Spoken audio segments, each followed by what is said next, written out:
Hi friends, இன்னைக்கு நம்ம ரெண்டு ஸ்டோரி பார்க்கலாம். ஃபர்ஸ்ட் ஸ்டோரி, பட்லு த ஷூ மேக்கர். ஒரு ஊரில் பட்லுன்னு ஒரு ஷூ மேக்கர் இருந்தானா. அவன் செயலோட பேச்சில் தான் ரொம்ப அதிகமாக இருந்தானா. அதனால பட்லு கடைக்கு ஒரு கஸ்டமரும் வரதில்லை. அதனால் ஒரு முனிவரை பார்க்க போனானா.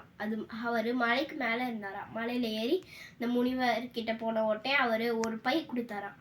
இந்த பையை எப்போ கவுத்துனாலும் இதுக்குள்ளேருந்து 5 கோல்ட் காயின்ஸ் விழும் அப்படின்னு சொல்லி கொடுப்பாராம். அவன் போய் ஒரு ஹோட்டலுக்கு போவானா. அந்த ஹோட்டலில் போய் நல்லா வயிறு நிறைய சாப்பிட்டுட்டு அதுக்கு அந்த 5 கோல்டு காயின்ஸை காசாக கொடுத்துட்டு போயிடுவானா. கொடுத்துட்டு வாஷ்ரூமுக்கு கை கழுவ போகும்போது அவன் அந்த பையன் சேரில் வச்சுட்டு போயிடுவானா. அந்த ஹோட்டல்காரங்க போய் அதை எடுத்துப்பாங்களாம். அப்புறம் அந்த பட்லு என்னடா இது காணுமேன்னு சொல்லி திரும்பியும் மலையில் ஏறி அந்த முனிவரை பார்க்க போவானா. அந்த முனிவர் இந்த டைம் ஒரு கடாயை கொடுத்தாராம். இந்த கடாயில் நீ எப்போ எந்த சாப்பாடை நினச்சாலும் அது உனக்கு கிடைக்கும் இந்த கடாய்க்குள்ளே இருந்து அப்படின்னு சொல்லி கொடுப்பாராம்.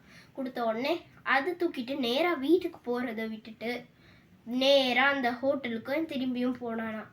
போய் பிளேட்டை மட்டும் கொடுங்கன்னு சொல்லிட்டு பிளேட்டில் அந்த சாப்பாடை கொட்டி சாப்பிட்டுட்டு ஹேண்ட் வாஷ்க்கு போகும்போது திரும்பியும் அதை சேர்லேயே மறந்து வச்சுட்டு போயிடுவானா. அப்புறம் அதையும் அந்த ஹோட்டல்காரங்க எடுத்துருவாங்களாம். அந்த முனிவர் திரும்பி அந்த முனிவர்கிட்ட போனோடனே அந்த முனிவர் இந்த டைம் ஒரு குச்சியையும் கயிறையும் கொடுப்பாராம். அந்த குச்சியையும் கயிறையும் எடுத்துகிட்டு போய் சாப்பிட்டுட்டு அதே மாதிரி வச்சிருவானா சேரில். அதை ஹோட்டல்காரங்க எடுக்க போகும்போது அந்த குச்சியும் கயிறும் சேர்ந்து அவங்க 2 பேரையும் அடித்து கட்டி போட்டுருமா. அப்புறம் தான் பட்லுக்கா அவன் செஞ்ச தப்பை ரியலைஸ் பண்ணானா. அப்புறம் அவன்கிட்ட இருந்து திருடின மெட்டீரியல்ஸ்லாம் எடுத்துகிட்டு வீட்டுக்கு போனானா. வீட்டுக்கு போய் அன்னையிலேருந்து பேச்சை விட செயலில் அதிகமாக இருந்தானா. அன்னையிலேருந்து பட்லுக்கு நிறைய கஸ்டமர்ஸ் அவன் நல்லா பணம் சம்பாதிச்சு ஹாப்பியாக அவங்க ஃபேமிலியை பார்த்துக்கிட்டானா.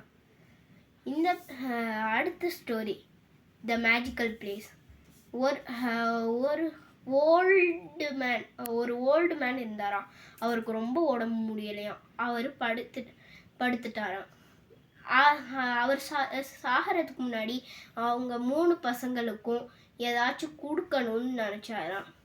அதனால் முதல் பையனுக்கு ஒரு பங்களா, 2வது பையனுக்கு ஒரு கார், 3வது பையனுக்கு ஒரு டர்ட்டியான பிளேஸை கொடுத்துட்டாராம். 3வது பையன் ரொம்ப சோம்பேறி. அவங்க அப்பா பணக்காரன்னு சொல்லி அவங்க அப்பா காசெல்லாம் எடுத்து வீண் செலவு பண்ணிட்டு இருந்தானா. அதனால அப்படி ஒரு பிளேஸ் கொடுத்துட்டாராம். அதனால அவனுக்கு சண்டைக்கு வந்தானா. என்னப்பா இது, அண்ணனுங்களுக்கு மட்டும் ஒரு பங்களா காரெல்லாம் கொடுத்துருக்கீங்க, எனக்கு இவ்வளோ டர்ட்டியான பிளேஸ் கொடுத்துருக்கீங்களேப்பா அப்படின்ன உடனே இந்த டர்ட்டி பிளேஸ்க்குள்ளே தான் ஒரு பொக்கிஷம் இருக்குது, புதையல் இருக்குன்னு சொல்லுவாராம். சொன்ன உடனே புதையலா, என்ன புதையல் அப்படின்னு சொல்லி போய் எல்லாத்தையும் க்ளீன் பண்ணி கொஞ்சம் கொஞ்சமாக தோண்டுவானா. 3 வாரத்தில் மொத்தத்தையும் தோண்டிடுவானா. தோண்டின உடனே ஒன்றுமே இருக்காதான். அப்புறம் என்னப்பா இது ஒன்றுமே இல்லையப்பா அப்படின்னுவானா.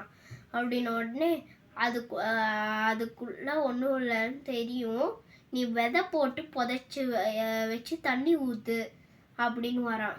அவன் அதே மாதிரி விதை போட்டு புதைச்சி வச்சு தண்ணி ஊற்றுவானா. ஒரு 3 மாதத்தில் எல்லாம் செடியெல்லாம் வளர்ந்து அறுவடை பண்ணுறதுக்கு தயாராகிருமா. அப்புறம் அந்த 3வது பையன் போய் எல்லாத்தையும் அறுவடை பண்ணுவானா. அறுவடை பண்ணி காசு சம்பாதிச்சு ஹாப்பியாக இருப்பானா.